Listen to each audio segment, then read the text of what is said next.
കഴിഞ്ഞ ക്ലാസ്സിൽ chapter 1 introductory എന്നുള്ള ആ അധ്യായമായിരുന്നു നമ്മൾ ചർച്ച ചെയ്തുകൊണ്ടിരുന്നത്. അതിൽ റൂൾ 3 ഡെഫിനിഷൻസ് ആണ് നമ്മൾ പറഞ്ഞുകൊണ്ടിരുന്നത്.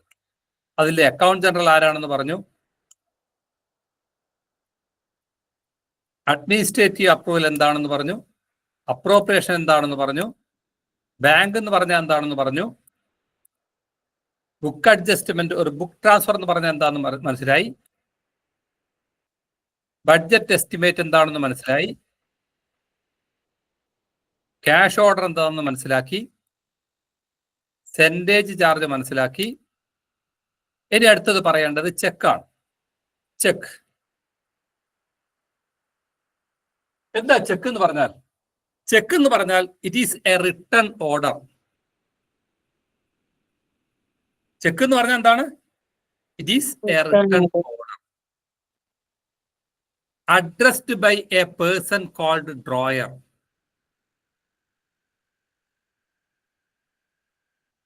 ഒരു ചെക്ക്, എന്റെ ചെക്ക് എടുത്ത് ഞാൻ എന്ത് ചെയ്യുന്നു, എനിക്ക് കാനറ ബാങ്കിൽ ഒരു അക്കൗണ്ട് ഉണ്ട്, ആ അക്കൗണ്ടിൽ എനിക്കൊരു ചെക്ക് തന്നിട്ടുണ്ട്.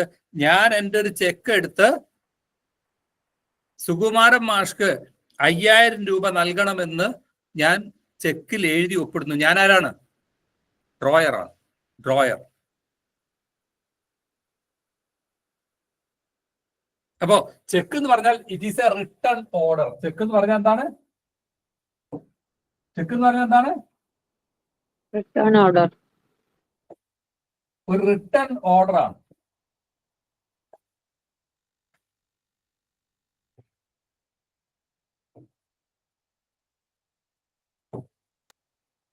Check means a written order addressed by a person called drawer. ആരാണോ ചെക്ക് ഒപ്പിടുന്നത് അദ്ദേഹം ഡ്രോയർ ആണ്. ഇനി ആർക്കാണ് ഈ റിട്ടേൺ ഓർഡർ കൊടുക്കുന്നത്? ഡ്രോയർ ഒരു റിട്ടേൺ ഓർഡർ കൊടുക്കുന്ന ആർക്കാണ്? To the bank. ആർക്കാ? To the bank or treasury to pay a specified sum of money to himself or a third party known as payee. അപ്പൊ ചെക്ക് എന്ന് പറയുന്നത് ഡ്രോയർ കൊടുക്കുന്ന return order ആണ്. എന്തിന്? ഇന്ന വ്യക്തിക്ക് ഒരു നിശ്ചിത എമൗണ്ട് കൊടുക്കണം എന്നുള്ള റിട്ടേൺ ഓർഡർ ആണ് ചെക്ക് എന്ന് പറയുന്നത്. ആർക്കാ ഈ റിട്ടേൺ ഓർഡർ കൊടുക്കുന്നത്? To bank or treasury to pay a specified sum of money to himself or third party. എനിക്ക് എന്റെ ചെക്ക് ഉപയോഗിച്ച് എനിക്ക് ബാങ്ക് പോയി പണം വാങ്ങാം. അതുപോലെ ഞാൻ ഡ്രോയർ ആണ്, ഞാനൊരു ചെക്ക് എഴുതി സുകുമാരൻ മാഷ് കൊടുക്കുന്നു, സുകുമാരൻ മാഷ് ബാങ്ക് പോയി ആ പണം വാങ്ങുന്നു.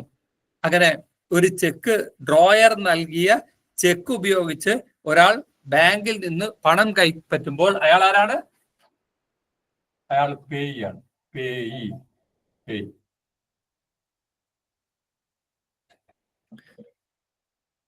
അപ്പൊ ചെക്ക് എന്നുള്ള ഡെഫിനിഷനിൽ ഡിമാൻഡ് ഡ്രാഫ്റ്റും കൂടെ വരും, DD-യും കൂടെ ഇതിൽ വരും. ഡിമാൻഡ് ഡ്രാഫ്റ്റും കൂടെ ചെക്കിന്റെ ഡെഫിനിഷനിൽ വരുന്നതാണ്. അപ്പൊ cheque means a written order addressed by a person called drawer. Cheque എന്ന് പറഞ്ഞാൽ എന്താണ്? It is a written order addressed by a person called drawer to a bank or treasury to pay a specified sum of money to himself or third party known as pay. ചെക്കിന്റെ ഡെഫിനിഷനിൽ എന്തും കൂടെ വരും? ചെക്കിന്റെ ഡെഫിനിഷനിൽ എന്തും കൂടെ വരും? ചെക്കിന്റെ definition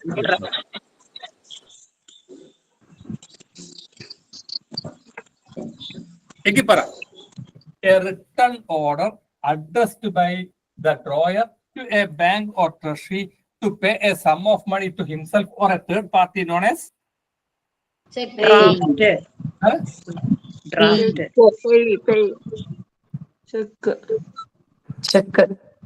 alle check. A written order addressed by the drawer to a bank or treasury to pay a sum of money to himself or third party, a third person is known as check. check, check. Third party known as no pay. പറഞ്ഞേ എന്താ പറഞ്ഞേ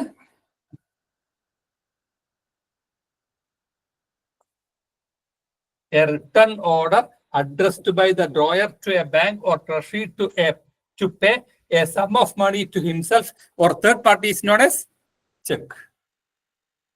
ഇനി അടുത്തത് collector. ആരാണ് collector എന്ന് പറഞ്ഞത്?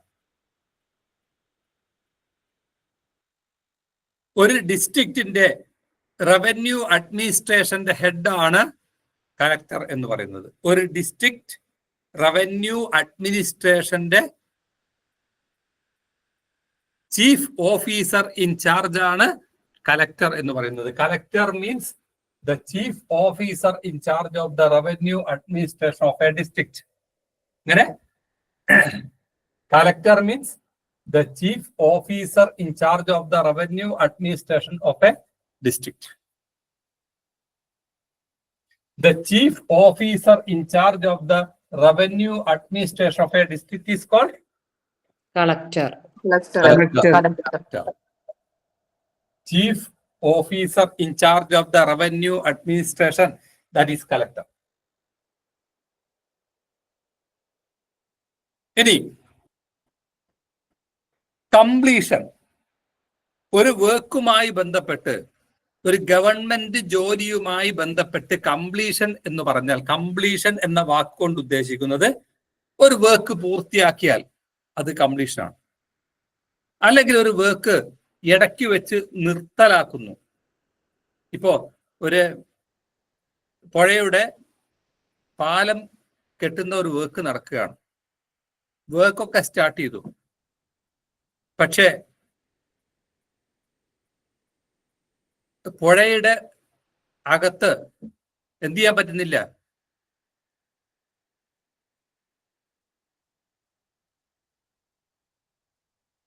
Filing നടത്തി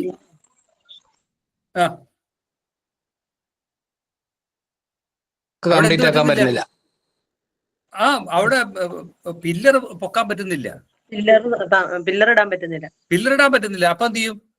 ചിലപ്പോ ചില ഘട്ടങ്ങളിൽ അത് ആ വർക്ക് സ്റ്റോപ്പ് ചെയ്യേണ്ടി വരും. അങ്ങനെ സ്റ്റോപ്പ് ചെയ്യുന്നതും കംപ്ലീഷൻ എന്ന ഡെഫിനിഷന്റെ ഉള്ളിൽ വരുന്നതാണ്. അപ്പോ കംപ്ലീഷൻ എന്നതുകൊണ്ട് ഉദ്ദേശിക്കുന്നത് ഒന്നുകിൽ ഒരു വർക്ക് ഫിനിഷ് ചെയ്യുന്നത്, അതല്ലെങ്കിൽ അബാൻഡൻമെന്റ് ഓഫ് ദ വർക്ക് ഇടയ്ക്ക് വെച്ച് നിർത്തലാക്കുന്നതും കംപ്ലീഷൻ എന്ന ഡെഫിനിഷനുള്ളിൽ വരുന്നതാണ്. Completion in relation to work means finishing or abandonment of the work. എന്ത് വന്ന ചോദ്യം? A report of finishing or abandonment of the work is called Completion. completion. A report of the finishing or abandonment of the work is called completion. Completion means finishing or abandonment of the work.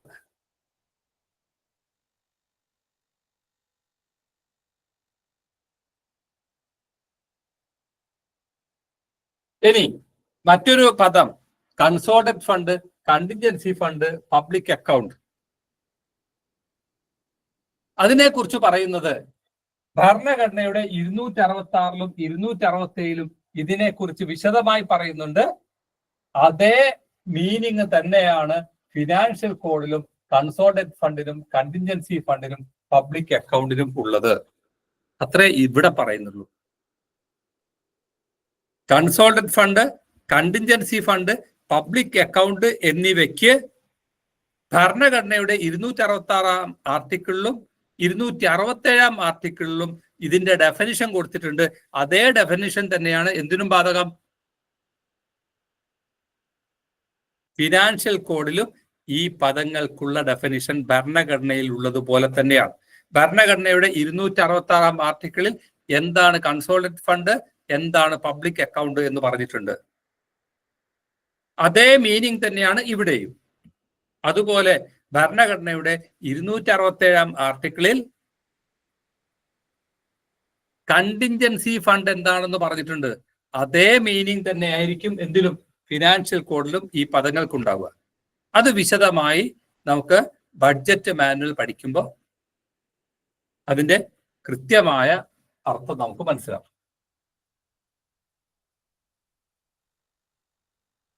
ഇനി contract.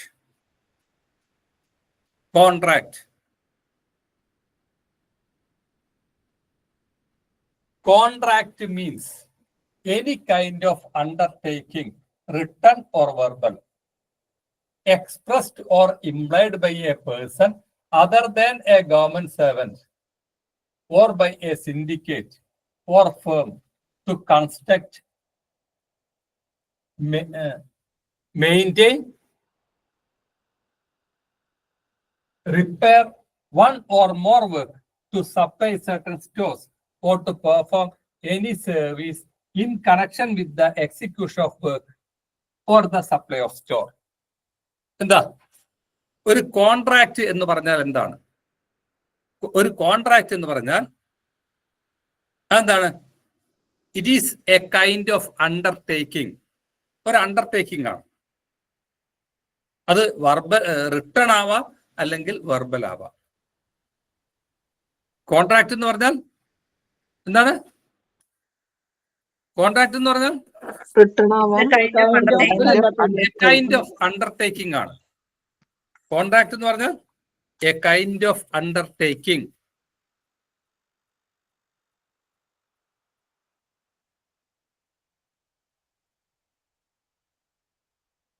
അതെങ്ങനെയാവാം? Written or verbal ആവാം.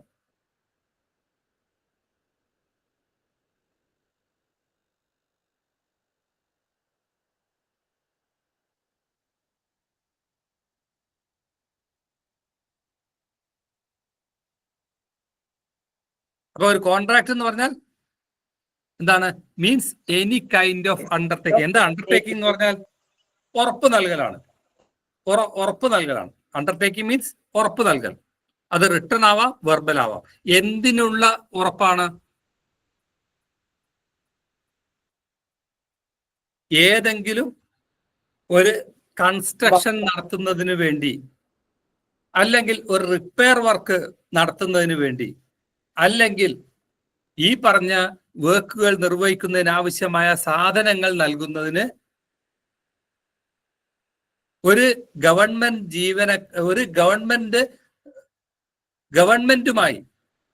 ഗവൺമെന്റുമായി ഉണ്ടാക്കുന്ന ഒരു കരാറാണ് contract എന്ന് പറയുന്നത്.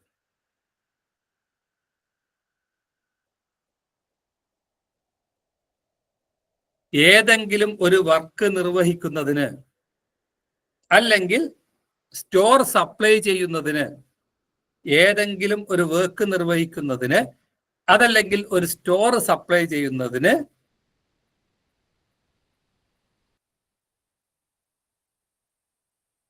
ഏതെങ്കിലും ഒരു syndicate, അതല്ലെങ്കിൽ ഒരു ഫേം, ഇനി അതല്ലെങ്കിൽ ചില വ്യക്തികൾ ഗവൺമെന്റുമായി ഉണ്ടാക്കുന്ന റിട്ടൺ ഓർ വെർബൽ അണ്ടർടേക്കിങ്ങിന് പറയുന്ന പേരാണ് കോൺട്രാക്ട്. ഇത്ര രൂപയ്ക്ക് ഇന്ന സ്പെസിഫിക്കേഷനിൽ ഇന്ന ജോലികളൊക്കെ ഇത്ര സമയത്തിനുള്ളിൽ ചെയ്തു തരാമെന്നുള്ള ഒരു അണ്ടർടേക്കിംഗ് ആണ് കോൺട്രാക്ട് എന്ന് പറയുന്നത്.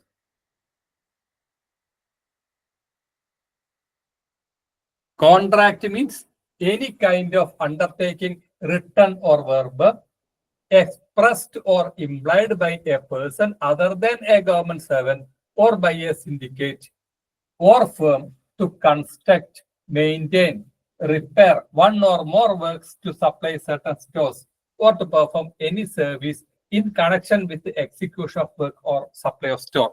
ഏതെങ്കിലും ഒരു വർക്ക് നിർവഹിക്കുന്നതിന്, അതല്ലെങ്കിൽ സ്റ്റോർ സപ്ലൈ നൽകുന്നതിന്, ഒന്നുകിൽ ഏതെങ്കിലും ഒരു സിൻഡിക്കേറ്റുമായി, അതല്ലെങ്കിൽ ഒരു ഫേമുമായി, ഇനി അതും അല്ലെങ്കിൽ ഏതെങ്കിലും ഒരു വ്യക്തിയുമായി ഗവൺമെന്റ് ഉണ്ടാക്കുന്ന റിട്ടൺ ഓർ വെർബൽ എഗ്രിമെന്റിന് പറയുന്ന പേരാണ്, അല്ലെങ്കിൽ അണ്ടർടേക്കിങ്ങിന് പറയുന്ന പേരാണ് കോൺട്രാക്ട്.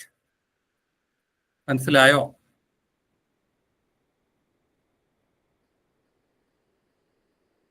ചോദ്യം വായിച്ചു നോക്കാം. Any kind of undertaking under written or verbal expressed or implied by a person other than a government servant to construct, maintain, repair, or to supply certain stores, or to perform any service in connection with the execution of work or supply of store dash is called Contract. contract. Any kind of undertaking, written or verbal, expressed or implied by a person other than a government servant or by a syndicate or firm is called Contract. അടുത്തത് any undertaking by a person other than a government servant to perform service in connection with the execution of work. Contract. ഇനി അടുത്തത് contract document. എന്താണ് contract document എന്ന് പറഞ്ഞാൽ? Contract document means എന്താ? Contract document പറഞ്ഞാൽ contract document means the document required in connection with the giving out of a work on contract. ഒരു work contract അടിസ്ഥാനത്തിൽ നൽകുന്നതിനുള്ള രേഖയ്ക്കാണ് കോൺട്രാക്ട് ഡോക്യുമെന്റ് എന്ന് പറയുന്നത്. ഒരു വർക്ക് കോൺട്രാക്ട് കൊടുക്കുമ്പോൾ തയ്യാറാക്കുന്ന രേഖയ്ക്ക് പറയുന്ന പേരാണ് contract document. Contract document means document required in connection with giving out of a work on contract.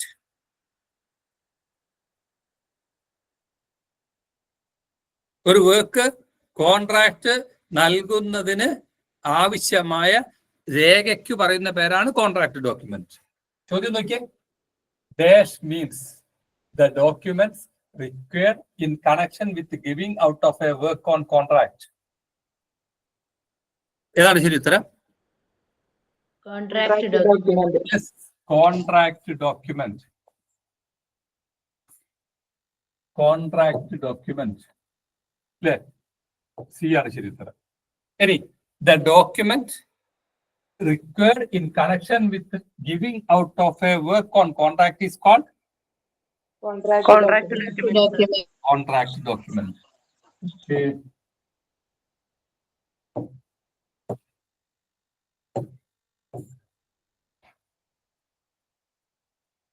ഇനി കോൺട്രാക്ടർ ആരാ? കോൺട്രാക്ടർ എന്ന് പറഞ്ഞാൽ means A person, syndicate or firm that has entered into a contract with the government. ഗവൺമെന്റുമായി ഏതെങ്കിലും ഒരു work നിർവഹിക്കുന്നതിന് ഏതെങ്കിലും ഒരു ഫേമോ സിൻഡിക്കേറ്റോ അല്ലെങ്കിൽ ഏതെങ്കിലും ഒരു വ്യക്തിയോ ഉണ്ടാക്കുന്ന വ്യക്തിയോ ഒരു കരാർ ഉണ്ടാക്കുമ്പോൾ അവർക്ക് പറയുന്ന പേരാണ് കോൺട്രാക്ടർ. അങ്ങനെ ഗവൺമെന്റുമായി കരാറിൽ ഏർപ്പെടുന്ന ഒരു വ്യക്തി അല്ലെങ്കിൽ സിൻഡിക്കേറ്റ് അല്ലെങ്കിൽ ഫേം, അവരാണ് കോൺട്രാക്ടർ എന്ന് പറയുന്നത്. കോൺട്രാക്ടർ മീൻസ്, കോൺട്രാക്ടർ എന്ന് പറഞ്ഞാൽ ആരാ? ഒരു വ്യക്തിയാണ്, അതല്ലെങ്കിൽ ഒരു സിൻഡിക്കേറ്റ് ആണ്, അല്ലെങ്കിൽ ഒരു ഫേം ആണ്. അവര് ഗവൺമെന്റുമായി ഒരു വർക്ക് നിർവഹിക്കുന്നതിന് കോൺട്രാക്ട് ഉണ്ടാക്കും. That is contractor.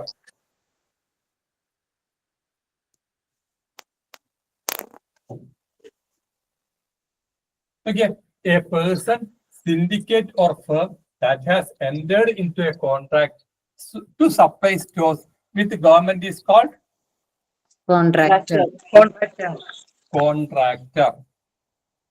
Any a firm that has entered into a contract to supply store with the government is called Contractor.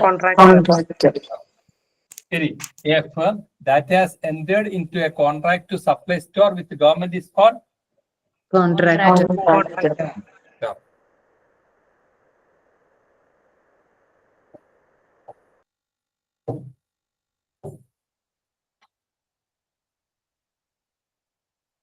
Any controlling officer. Controlling officer. ഈ ടെസ്റ്റിൽ പല ഭാഗങ്ങളിലും ഉപയോഗിക്കുന്ന ഒരു പദമാണ് കൺട്രോളിംഗ് ഓഫീസർ എന്ന് പറയുന്നത്. കൺട്രോളിംഗ് ഓഫീസർ എന്ന് പറയുന്നത് ഒരു പക്ഷേ ഹെഡ് ഓഫ് ദ ഡിപ്പാർട്ട്മെന്റ് ആയിരിക്കും, അതല്ലെങ്കിൽ ഹെഡ് ഓഫ് ദ ഡിപ്പാർട്ട്മെന്റിന്റെ താഴെയുള്ള ഏതെങ്കിലും ഒരു ഡിപ്പാർട്ട്മെന്റൽ ഓഫീസർ ആയിരിക്കും. കൺട്രോളിംഗ് ഓഫീസർ എന്ന് പറഞ്ഞാൽ ഒന്നുകിൽ ആര് തന്നെ, കൺട്രോളിംഗ് ഓഫീസർ എന്ന് പറഞ്ഞാൽ ഒന്നുകിൽ ആര് തന്നെ, ഹെഡ് ഓഫ് ദ ഡിപ്പാർട്ട്മെന്റ്. ഒന്നുകിൽ ഡിപ്പാർട്ട്മെന്റ് തന്നെ head of the department controlling ഓഫീസറാണ്, അല്ലെങ്കിൽ അദ്ദേഹത്തിന്റെ കീഴിലുള്ള മറ്റ് ഡിപ്പാർട്ട്മെന്റൽ ഓഫീസർമാരും കൺട്രോളിംഗ് ഓഫീസർമാരാണ്. എന്നാൽ എല്ലാ ഉദ്യോഗസ്ഥന്മാരും കൺട്രോളിംഗ് ഓഫീസർ ആവുമോ? ഇല്ല. ഒരാൾ കൺട്രോളിംഗ് ഓഫീസർ ആവണമെങ്കിൽ അദ്ദേഹത്തിന് എന്തൊക്കെ അധികാരങ്ങൾ ഉണ്ടാവണം? ഗവൺമെന്റ് ചെലവ് നിയന്ത്രിക്കുന്നതിന് അധികാരമുള്ള ഉദ്യോഗസ്ഥൻ, who is entrusted with the responsibility of controlling the incurring of expenditure. Government ചെലവിനെ നിയന്ത്രിക്കുന്നതിന് അധികാരമുള്ള ഉദ്യോഗസ്ഥനാവണം. അതുപോലെ തന്നെ കളക്ഷൻ ഓഫ് റവന്യൂ, ഗവൺമെന്റ് വരുമാനം കളക്ട് ചെയ്യാൻ അധികാരമുള്ള ഉദ്യോഗസ്ഥനായിരിക്കണം. തന്റെ കീഴിലുള്ള ഉദ്യോഗസ്ഥന്മാരെ കൊണ്ട് റവന്യൂ കളക്ട് ചെയ്യിക്കാൻ അധികാരമുള്ള, അതോടൊപ്പം ഗവൺമെന്റ് ചെലവിനങ്ങളെ നിയന്ത്രിക്കാൻ അധികാരമുള്ള ഉദ്യോഗസ്ഥന്മാർ, അത് ചിലപ്പോൾ ഹെഡ് ഓഫ് ദ ഡിപ്പാർട്ട്മെന്റ് ആവാം, അല്ലെങ്കിൽ അതിന്റെ താഴെയുള്ള ഉദ്യോഗസ്ഥനാവാം. അദ്ദേഹം കൺട്രോളിംഗ് ഓഫീസറാണ്.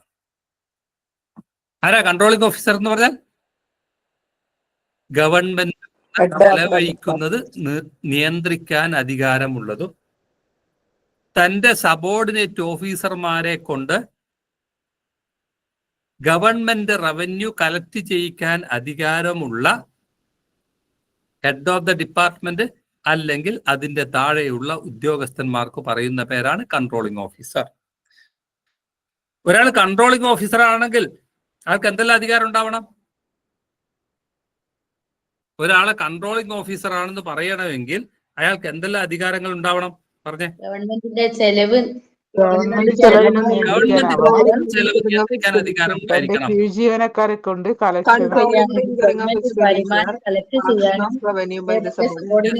സബോർഡിനേറ്റ് അതോറിറ്റീസിനെ കൊണ്ട് റവന്യൂ കളക്ട് ചെയ്യിപ്പിക്കാൻ അധികാരമുള്ള, അതോടൊപ്പം ഗവൺമെന്റ് ചെലവിനങ്ങളെ നിയന്ത്രിക്കാൻ അധികാരമുള്ള ഹെഡ് ഓഫ് ദ ഡിപ്പാർട്ട്മെന്റ് അല്ലെങ്കിൽ അതിന്റെ കീഴിലുള്ള ഉദ്യോഗസ്ഥന്മാരാണ് കൺട്രോളിംഗ് ഓഫീസർ.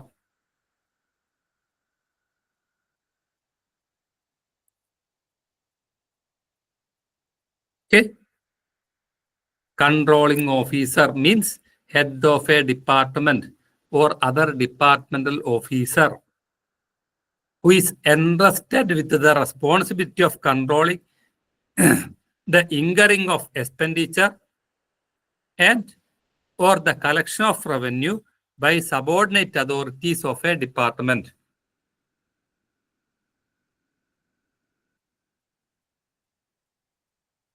Okay.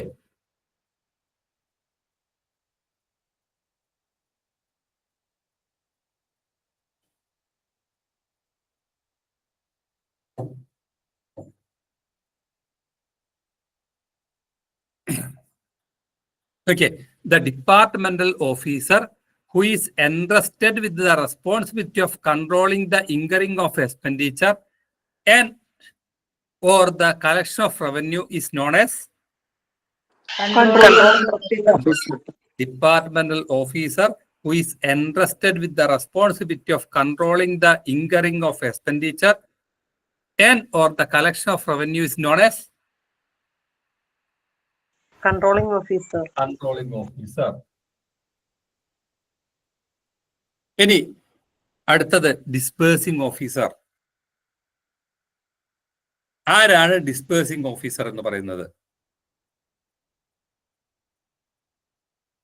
ട്രഷറിയിൽ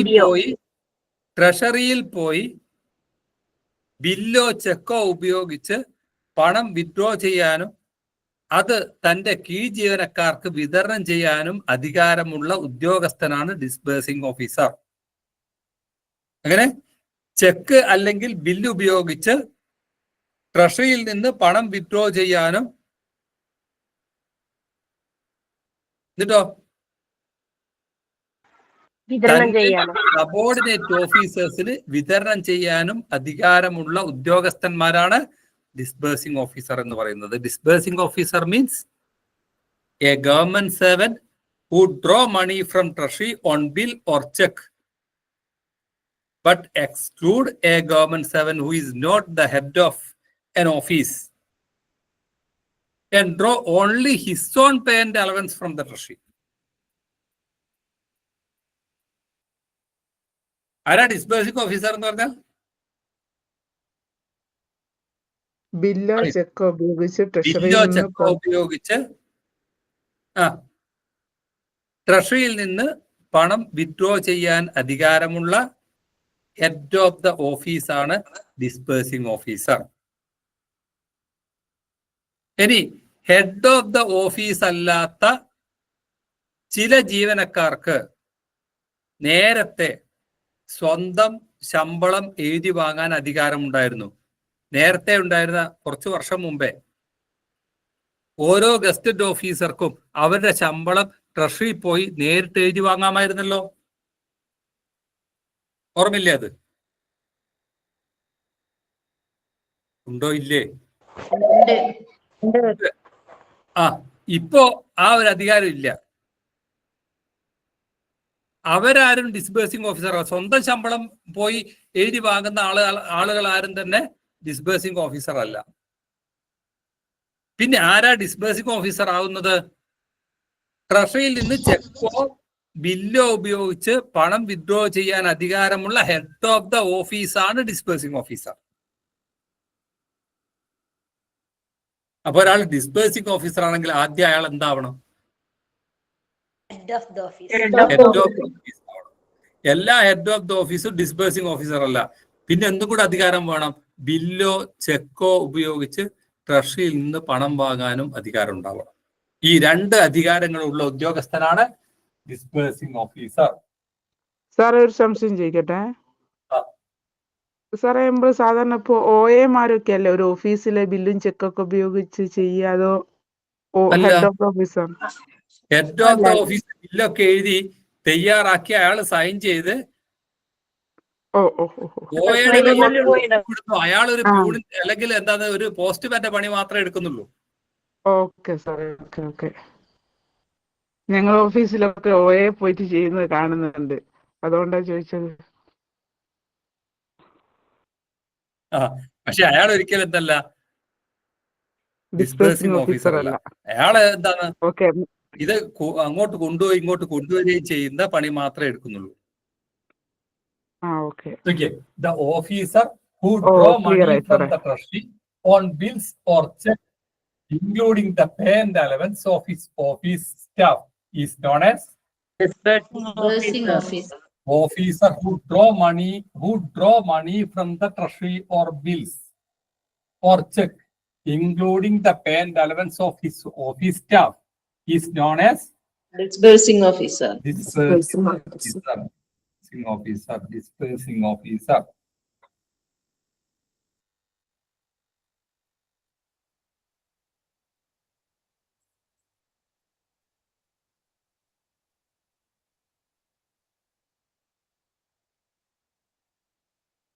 അടുത്ത പറയുന്നതിന് മുമ്പേ ഒരു സംഗതി പറയട്ടെ.